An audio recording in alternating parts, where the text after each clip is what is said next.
I'd like to welcome today Professor Som Naidu from University of South Pacific in Suva there. And Som is the PVC Flexible Learning and also Director of the Centre for Flexible Learning there at USP.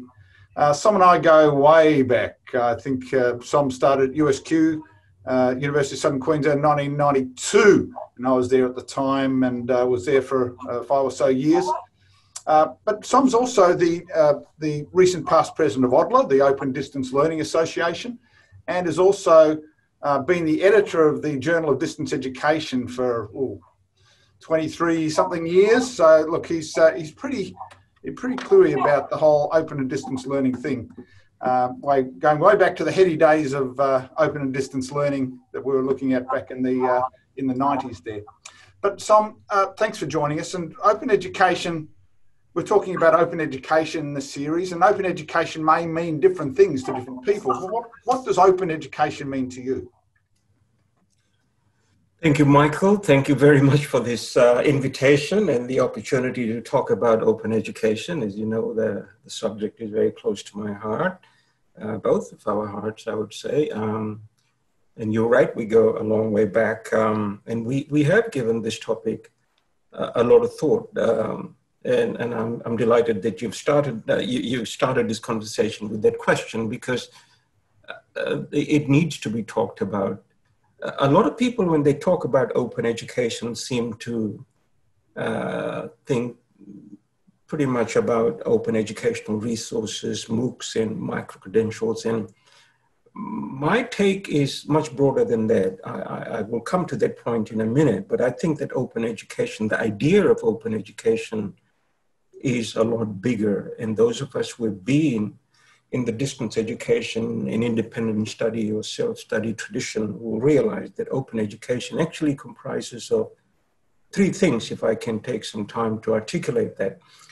The first one, as I see it, is this idea of open access, which is how distance education began, the idea of opening up educational opportunities to a much broader audience, people who would not be able to access education. So the value principle, there's a value attached to that idea. And it's the idea that all lives have equal value, that everybody needs to have access to educational opportunities. So there's a socio-political agenda. If you remember the United Kingdom Open University under the Labour government, then Labour government in the United Kingdom, had the same idea that, the working class people who were unable to get to the universities for all sorts of reasons should have access to educational opportunities. So this idea of the Open University in the UK started off with that value principle that, people should have access to educational opportunities. And as you know, since then we have had a variety of those initiatives throughout the world, from India to Africa to other parts of the world, where different institutional arrangements have been made possible so that people have access to educational opportunities. So that's that's one of the legacies of this idea of open education, open access to educational opportunity. Then as a result of that, corollary, if you like, to that is this idea of open learning, of course, this idea of anytime, anywhere, any place, any pace.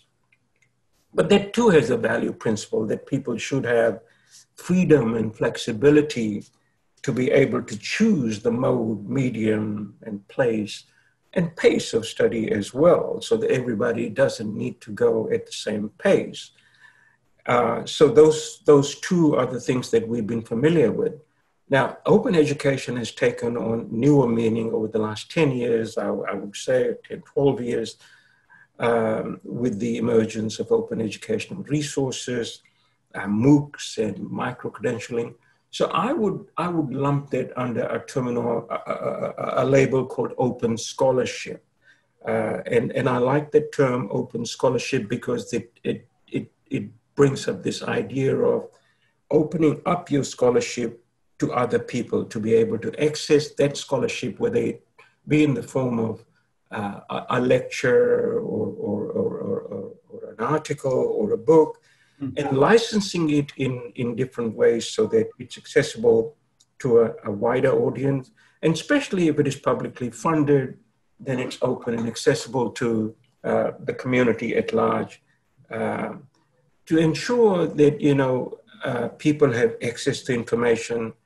One could argue that education is a basic need that should be available to people equally and equitably and fairly, at no additional cost if they're paid for your upkeep while you were working on that. So this idea of education for all makes sense in that kind of context. So I would summarize it that open education is a much broader terminology that includes open access, as I was saying, and open learning strategies, and this idea of open scholarship. I might just add that, you know, I cringe every time when people talk about things like open science and open pedagogy. All of that in my mind is open scholarship. Science itself doesn't become open. It's the methodology that we are talking about that becomes more open and more accessible to people. But there's no such thing as open pedagogy, isn't there? Pedagogy is pedagogy. But how we make that pedagogy available and accessible to people and how we share it is what I call open scholarship. So I see the idea of open education a lot more broadly, and I'm sure you'd appreciate where I'm coming from, Michael. Absolutely. So what role, though, can open education, as you see it, play in both developed and developing economies? Well, you're right. I think the writing was on the wall when we were when we do talk about open education in the context of the developing world, because there's an obvious need. I mean, you have large populations in countries like, or in regions like India and Africa and China. So there is no alternative but to have open access to educational opportunity and open learning strategies. Otherwise, you'll never be able to reach the populations in those parts of the world. I mean, Open University China and Indira Gandhi National Open University in India. I mean, we are talking about millions and millions of students. You know, Universitas Terbuka in Indonesia. You couldn't afford educational opportunities to these populations without opening up access and being flexible and being willing to share your resources with other people openly and freely. So in the developing world context, you know, open education is imperative. You know, the idea of open education is imperative. But in the developed world, you know, we were comfortable in our face-to-face, campus-based educational experience because we didn't need it. We could afford it, you know. But boy, the COVID-19 has thrown a spanner in the works there, hasn't it? And so open education is now becoming a lot more relevant and just as imperative as it has been. Although the purpose is somewhat different, whereas in the developing world, in open education is a necessity that you can't do without it. The idea of open education in the Western world takes a different form, a slightly different form in terms of how we approach educational opportunity. As I read more and more, and as we read more and more about how we're dealing with COVID-19, I think the idea of blended learning is probably going to be the norm in the future in the more developed world settings as opposed to the developing world settings.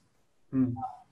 Okay, so I mean, there are some certain mindsets around the notion that open isn't necessarily as valued as copyrighted stuff and things like that. How do you think we can shift that mindset? That it becomes a front of mind activity rather than an afterthought. So what would you think would be some of the strategies that we could use to do that? It's, again, a great question, Michael, because I think that is really a problem area that I think a lot of us are coming at it, this idea of open education and access to educational opportunity from a solutions point of view, an economic rationalist point of view. But I would like to argue that, as an instructional designer, there has to be a congruency between values, policies, and strategies. Now, let me just untangle that a little bit.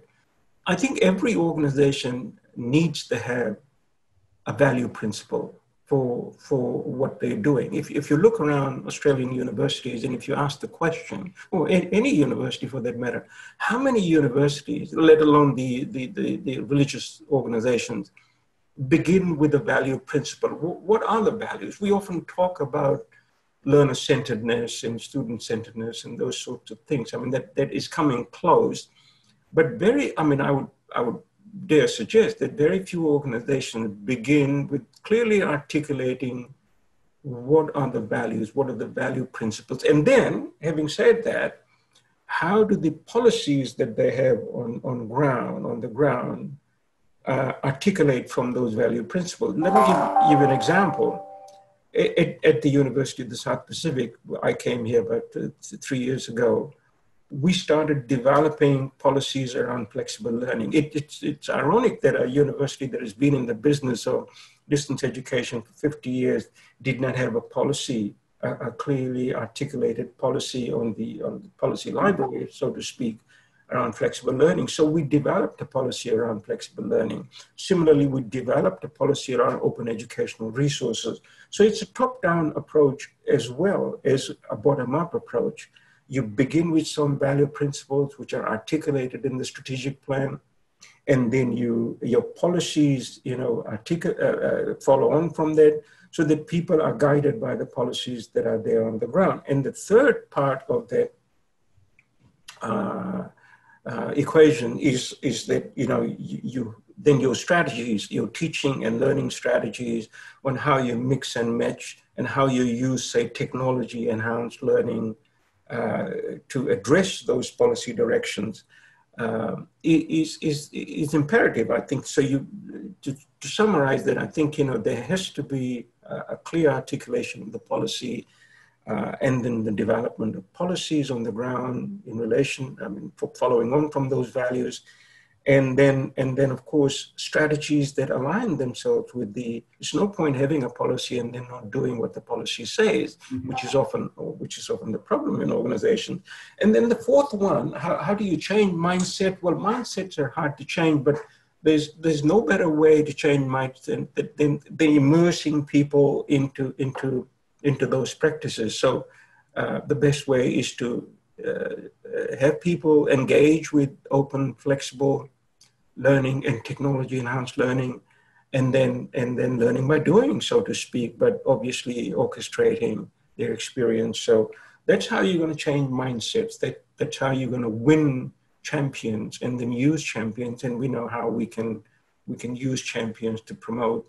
And you and I both have worked in this area for a very long time to see how that sort of pans out.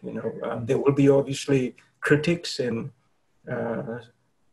people who are a bit slow at things, and but they will come along. And I think in many ways, COVID has sort of been an advantage for those of us who have been pushing non-traditional approaches to learning and teaching.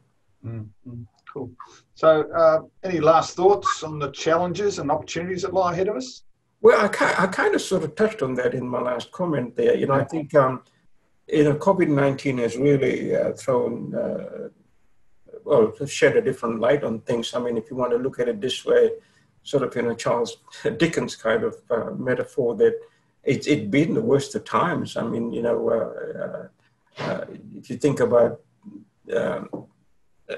educational hubs like those in Melbourne and Manchester and other places in the world, whole economies, whole ecologies that have sort of been, evolving around large educational hubs, such as in Melbourne with RMIT and University of Melbourne and Monash, in sort of very close to each other. That those ecologies have been disrupted as a result of this, and we are not going to go back to where we were, and that's for sure. But these are best of times as well, as Dickens himself pointed out, that there are opportunities here that we need to take advantage of and learn from it and re-engineer So the critical words that come to my mind are, we need to rethink the way we have been learning and teaching. We need to recalibrate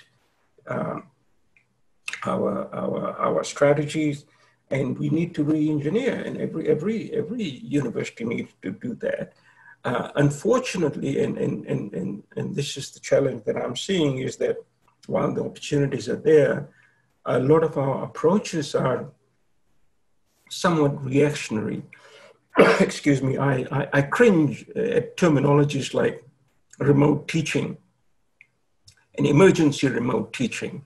When we had years of experience with distance teaching, what's the difference between remote teaching and distance teaching or distance education? Nothing really. So I don't know why there was a need to invent a word like remote teaching when the word distance would have sufficed, So I think a lot of our reactions up to now has been very reactionary.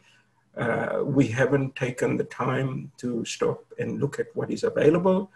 There is bucket loads of experience available in teaching at a distance, in teaching with self-instructional materials. We've got more than close to 100 years of experience throughout the world. And I think my advice to people would be to listen to that literature, to look at that literature. And we know a lot about how this can be done well. And there needs to be socialization of this kind of knowledge base with senior management at universities, so that we don't make the mistakes that we have made over the last 50 years. There's no reason to. We know how to do this thing well, and we can handle this, and we can do better is what I think we should be saying, and we should be doing. Cool. Look, thanks so much, Som, for sharing your insights. It's been a pleasure talking with you, and I hope to see you again back over here sometime, and otherwise I might get over there sometime. Who knows? Oh, you should get over here, yeah. Anyway, all the best, mate. Thanks a lot. Cheers. Bye. Ciao.